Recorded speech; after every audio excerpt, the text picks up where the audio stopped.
Okay, we're in geography. Okay, so I'm going to hold that book up. I think I may do that from now on, so then you can see the video just from the front, what video it is, just by looking at it, because that looked like it was the snapshot of that very first scene. So I like that better than my face being caught in all different ways, so I'll try to hold that up. Okay, so we are in our last video this week, geography. Yay, moving right along. Okay, so mamas, students, you need to check for your best map of Africa this last week. So the best one they did, put a sticker or a star or a smiley face on that, and congratulate them on that. And then what you're going to do right now, so you're going to do this and you're going to pause the video. What I need you, get a blank piece of paper, not an assessment, but it is, we're going to do the 2 ink method.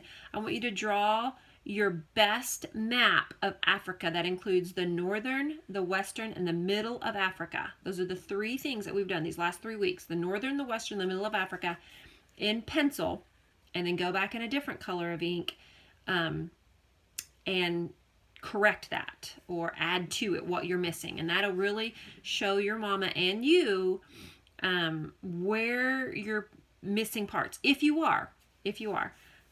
So pause the video now and do that, and then come back to it, okay?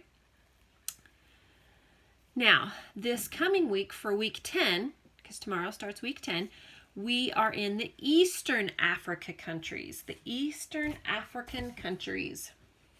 Okay, so the picture that I sent, it's going to be the purple side on this kind of horn of Africa.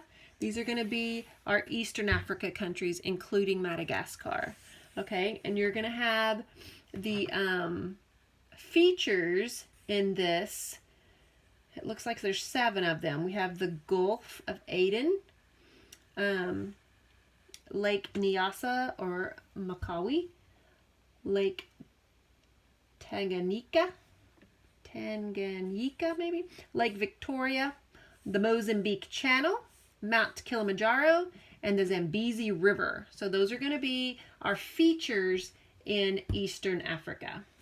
So look what we have so far. We have Northern Africa all complete, Western Africa, Middle Africa, and then we're adding Eastern Africa. And then we just have this one last section of Southern Africa. So we're almost there. Great job.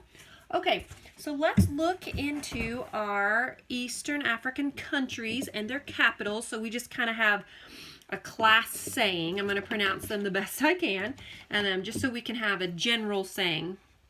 The may or may not be perfect or the exact technical definition, or not definition, of pronunciation, but we will have a class pronunciation. Okay? All right, so I'm on page 182 of the guide. In the Eastern Africa countries, we have South Sudan, and its capital is Juba. Eritrea, Asmara. Ethiopia, Addis Ababa. Djibouti, capital is Djibouti. So that D and J together say Djibouti. Okay. Somalia, Mogadishu. Uganda, Kampala. Kenya, Nairobi. Rwanda, Kigali. Burundi, Bujumbura. Tanzania, Dodoma. Zambia, Lusaka. Malawi, Lilongwe. Mozambique, Maputo. Zimbabwe, Harare. Seychelles, Victoria. Comoros, Moroni. Madagascar, Antananarivo. Mauritius, Port Louis. I don't think that's right. Let me check on the last one. I don't think that's how you say that. Mauritius. I'll have to check on that one. That one's bugging me. Because I know I've heard this one before and it's not coming to me. But I'll check on that one. And I'll send a sound bite or something to check that. Okay, so we have Eastern Africa countries. Looks like it's kind of our longest list, but we'll go from there. That'll take that whole eastern side of Africa on the Horn. Okay, what also I want you to do today is I'd like for you to have a GOB with your parents. I'd like for you to start with what we did in Africa last week, Middle Africa, because that's what we would be doing in class. I would start with Chad in Middle Africa and just kind of work our way back there. So from, not including Eastern Africa, not what I just introduced, but go from Middle Africa and then go to page 181 and go to Western Africa, start at the bottom. And I start from the bottom and just go up. So technically I would start, since Cabinda doesn't have a capital, I'd start with Angola and work my way up to the top of middle and then work my way up through Western and then Northern and then go on to Southeastern Asia, Russia, Asia, Eastern Asia, Central Asia, Southern Asia, Western Asia, Southern Europe, Eastern Europe, Western Europe, Northern Europe, South America. I work all the way back. And how far do you get before you miss one? And what your goal is to get further and further and further to you're already Canada and you're not missing any. That is our goal. So you work backwards is how we would do it in class. So do that with your parents and just see, or your sister or your brother, your dad, anyone that will ask you. It's just typically our mamas that do that. How far do you get before you miss one?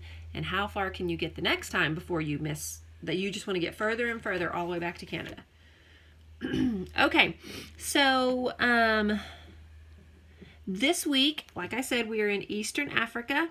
You want to drill what you have learned so far because you do not want to lose that. Our assessment on our full continent of Africa is March 31st. So we have 2 more weeks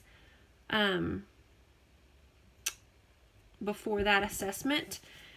So next week we'll introduce our very last part, that southern tip of Africa, and then we'll be ready on March 31st to take that full assessment. Okay, in the email, I'll have a suggested schedule for review of how I'll do it with Jackson at home, and if you want to do that, you are more than welcome to follow that. Of how he does each day and how I keep everything that we've done on a review schedule. So he fully covers it all. Every week and a half he's reviewing an older country that we've done so far. So let's see. Make sure I have... Quizlet is an easy way, if they're not using flashcards, is an easy way to drill those capitals. I have Jackson do, so say on day 1, so tomorrow is our day 1, he'll do Eastern Africa with its capitals and features. He'll do 3 of those, 2 on their own, and then the third one, he'll do that with its capitals and features, but will add North and West Africa attached. So I'll have Northwest and, let me see that. Hang on. I say he'll have Northwest, Middle, and East attached. I don't think I put that in my email. I'll have to make that change. That he'll have everything that we've done so far attached to one of those 3. And then his review for tomorrow will be Central America with the Caribbean, its capitals and features 1 time. And then when he does his Quizlet, he'll do Eastern Africa, Northern Africa, Western Africa, Middle Africa, and all their capitals, and then the Central America and Caribbean capitals on his review. And then when I quiz him that day, that's what I quiz him over. And I quiz with flashcards. Or you can quiz with Quizlet too. You can just, as you're holding your phone. And just to make sure that those are hammered home. Geography is a big one for me. I love it. As a student, I loved it. As a teacher, I love it. If you've ever been to my house, we have a huge map on our table. I love maps. I get excited just seeing maps. So for me, geography is huge. And I think it's a very big missing component in today's education. And I think that's why, a big reason why Americans are vastly ignorant of the world around them, because we have lost geography. People don't know where these things are, so it doesn't matter to them where these capitals are, where these countries are, you know, who their neighbor is and why they are struggling. So I love that CC makes a big point for this. So I hope you do too, because it is something that is lacking in today's education, and I am so glad that we are kind of regaining that and instilling that in our children. So I think that is all the videos for this week. I think we have done that. So if you have any questions, just let me know. And I guess we'll see you next week on the video side. Y'all have a great week. Bye, guys.